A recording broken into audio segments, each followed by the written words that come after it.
Assalamu alaykum. UNTV Tor televiziyasining aziz anglag'uvchilari. Kanalimiz orqali sizlar bilan yuz ko'rishib turayotganligimizdan to'liq xushalmiz. Yangi Zelandiyaning radio chastotasi orqali anglatiladigan Uncha radio programmasi Uyg'ur xonim-qizlarimiz va o'g'lonlarimizning zo'r tirishchanligi bilan vujudga chiqib, Uyg'ur dunyosiga rang va ma'no ato qilib kelmoqda. Uncha radio programmasining yangi yillik alohida sonida ishlangan Miros sahifasida tunishtirilgan Dolan muqomini ko'pchilikning diqqatiga sunmoqchimiz.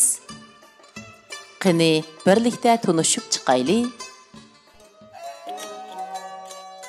Dolan muqomi Uyg'ur muqom san'atining xalq muqomlari turiga tava bo'lgan kuy nag'malarini o'rindash shakli bo'lib, u qadimiyligi bir qadar ibtidoiyligi Bo'stonliq yayloq turmush puruqining kuchlikligi va o'ziga xos muzikalik qurilma aloyidliklari bilan qadimgi Uyg'ur muzik san'atiga vakillik qiladi. U Uyg'ur 12 muqomining ibtidoiy qadimgi manbalaridan biri sifatida Dolan xalqining uzoq o'tmish davrlardan buyongi madaniyat san'at an'analarini, go'zal san'at tuyg'ularini, hayotlik qarashlarini, psixik xarakter tushunchalarini jumladan mantiq fikrlar qatlamini ko'rsatib beradigan o'zgacha tafakkur javharining buluqi. Uyg'ur madaniyat san'at xazinasidagi qimmatlik madaniy meroslarning biri bo'lib hisoblanadi. Olim tadqiqotchilarning ko'pinchisi Yakan Tiznab daryolarining o'tir eqinidan boshlab Tarim daryosining Lopnur ko'ligacha bo'lgan rayonlardagi bir qism Uyg'urlarning o'zlarini Dolanlar deb ataydiganligini hamda ular o'ltiraqlashgan joylarmi Dolan madaniyat rayoni deb atildiganligini birdek e'tirof qilishmoqda.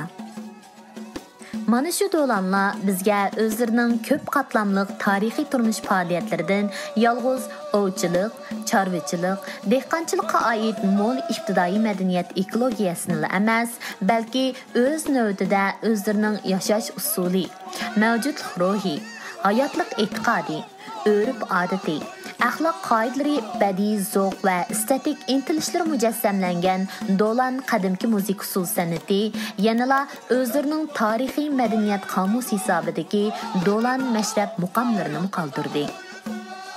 Dolan muqomimi xuddi boshqa muqomlarga o'xshash yurishlashgan naqsh usul muzikasi bo'lib hisoblanadi. Xalq ichidagi peshqadam xalq san'atkorlarining og'zaki ma'lumotlariga qaraganda, Dolan muqomimi boshqa Uyg'ur muqomlariga o'xshash 12 yurish bo'lib, hozir bizga yetib kelib, to'planib, ratlanib, nusxasi turg'izilganlari faqatla 9 muqomdan iborat. Qolganlari bizga yetib kelolmagan. Makit, Maralbeshi, Avatdan iborat bu 3 noyaga keng tarqalib yurgan Dolan muqomining nomi va rad tartibi to'g'risida o'xshashliklarmi qisman farqlanib saqlangan. Dolan 9 muqomining har bir muqomi o'tir hisob bilan 30 minutdan o'rindildi. 9 muqom bir yo'l o'rindalsa, jami 5 soat tugaydi. Bir muqomning ritmi yana bir muqomning ritmiga o'xshash bo'lsa-mu, hatto muzik qurilmasi jihatda biri yana biriga o'xshib ketgandek sezimni bersa-mu, lekin jami 9 muqom 45 ahang, 90 kuplet tekst, o'zgarish ahangining hech qaysisi bir-biriga yishchanligi, ritmning jalb qilarligi, muzikalik jumlalarning bog'lanib kelishi, udar tiplarining dop taktilishi moslashib, kuchli ta'sirot va muzikalik hissiyot ichida ijro qilinishi anglag'uchi kishida cho'nqur hayajon qo'zg'aydi. Usulchilarni harakatga keltiradi. Bu xil ahvol Dolan diyorli bo'lib qolmasdan, balki Dolan Uyg'urlar tarqalib o'ltiraqlashgan barliq rayonlardami o'rtaq aloyidlik bo'lib hisoblanadi. Dolan muqomining tekstlari asosan Uyg'ur xalq qo'shiqlaridan iborat bo'lib, har bir muqom yoki muqomning nag'malari uchun muqim, qiliplashgan tekst bo'lmaydi. Mashrabning vaziyati, muqomchining kayfiyati va qo'shiqchilik mahoratiga qarab, muqom tekstlari o'zgarib turadi. Dolan muqomiga silib aytilgan tekstlar xalq qo'shiqlari bo'lg'ashqa, bu qo'shiqlardagi nisbiy mustaqillik muqom tekstlarining rangdorlik, mo'l mazmunliq bo'lishi uchun zamin hozirlagan.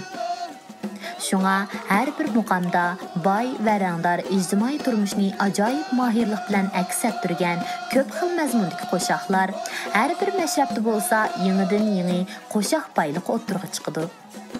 Mashrab jamoatining intilish va havaslarini ko'p taraflama qondirdi. Shunga Do'lan mashrabini Do'lan Uyg'urlarining folklor maktabi deyishga tamamen haqliqmiz.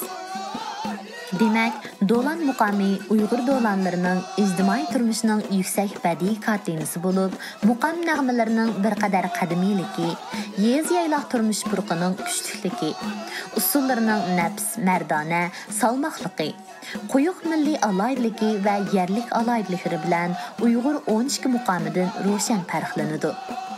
Shu narsa aniqki, u Uyg'ur 12 muqamining shakllanish, taraqqiy qilish va bugungidek bir butun holatga kelishida muhim rol o'ynagan.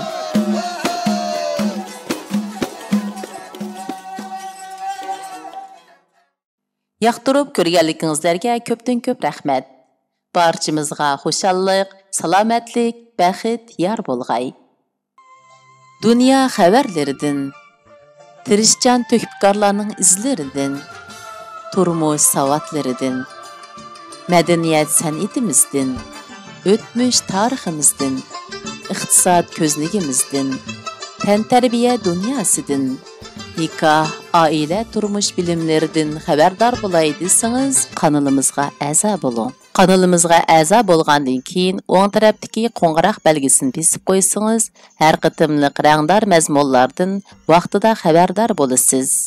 Yoqtirib ko'rganligingiz uchun rahmat. Kelar qitimliq sahiflarimizni ko'rishaylik. Xayr xo'sh, Allohga omonat.